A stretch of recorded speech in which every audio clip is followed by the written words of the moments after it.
Hey everybody, it's Speedy, and today I want to talk to you about grinding Iridescent. I've done it in multiplayer and Warzone solo.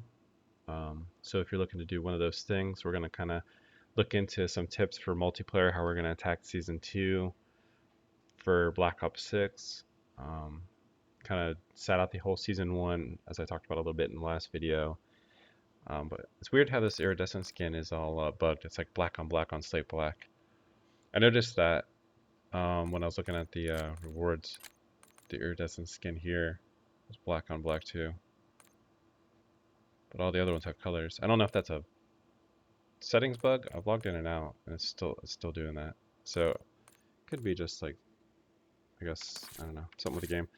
But I'm gonna get into kind of some things and ways I'm gonna work through multiplayer right now. Working through my grinds. Trying to get the dark matter camo hopefully here in the next week or so.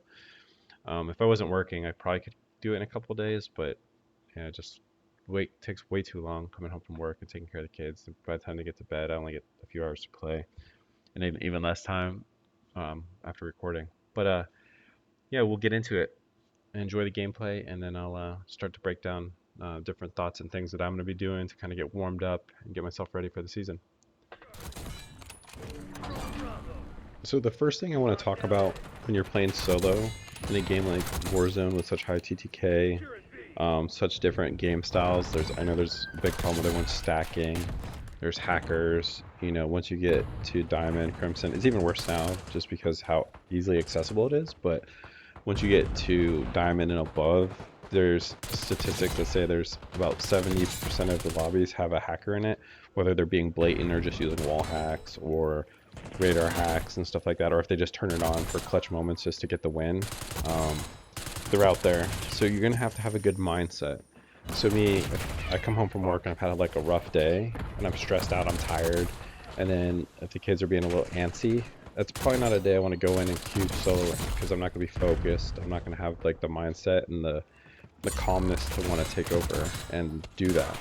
So what you kind of want to do is, you know, make sure that you're in a good mindset for that day.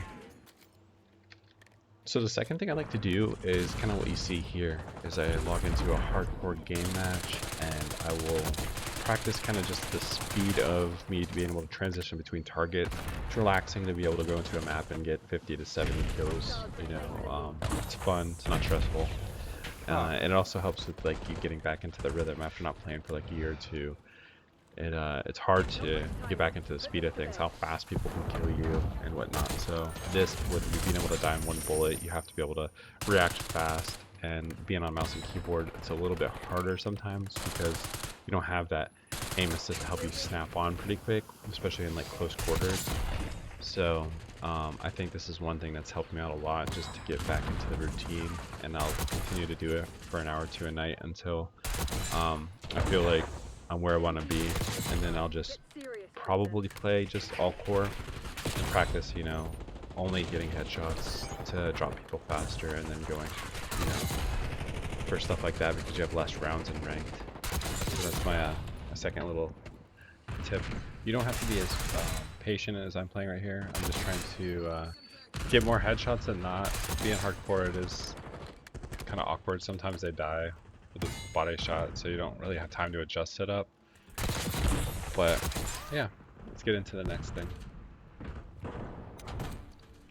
Next thing I want to talk about here is playing the objective. So I spawn in and I see that point's about to die, and I haven't played these maps more than like once or twice yet, but I knew that this was going to be the next place to go. So I set myself up here to kind of be able to watch the spawn, know where the spawns are going to be at.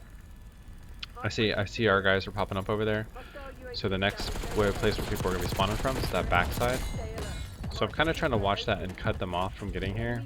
What I didn't know is that they can shoot you from across the way over there in the foot. So kind of being aware of where people are going to be coming from, spawn trapping them. It's a little bit harder in these pub maps. There's just so many people and so much crap going on. But as you'll see here, you know, we're kind of losing this map. But then instead of just trying to like float around, I started playing point.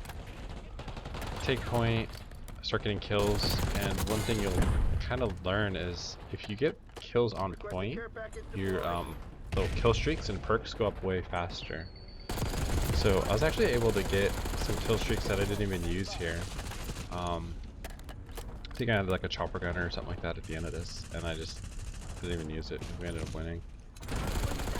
Just a couple quick rotations, a couple smart plays can change everything. And I'm just like kind of looking where everyone's at. You kind of want to use these things as a call out. I saw my point had flipped over, so now I'm just kind of watching that spawn and the connector there for the people on the point. If I see that they're getting by me and my guys are getting pushed, like I see a whole bunch of points over there, or dots, so now I'm going to start rotating over to kind of play the point. Just having map awareness, seeing that like, hey, that guy's going to watch that way, where he's looking. I don't need to really look that way. That's kind of a key thing you want to look out for.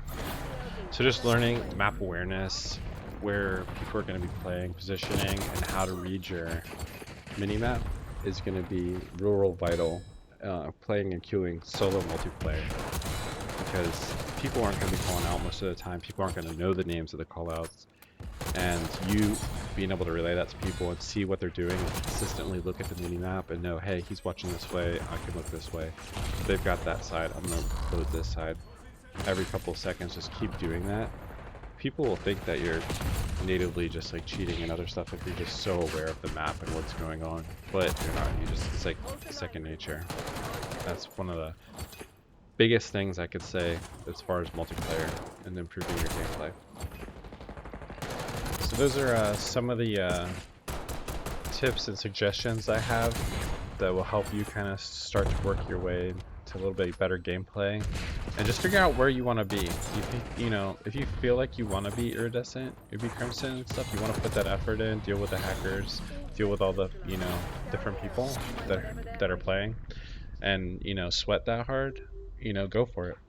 I feel like a good spot to be is kind of Crimson's really easy to get to, and you don't have to put all that extra effort in to grind through those Crimson ranks. But just do what you feel is comfortable and for you, and then we'll keep doing things that kind of help us get better, and I'll keep posting videos and stuff like that. As I start to go through the different maps, we'll talk about the maps and different things that I figure out. Alright, take care.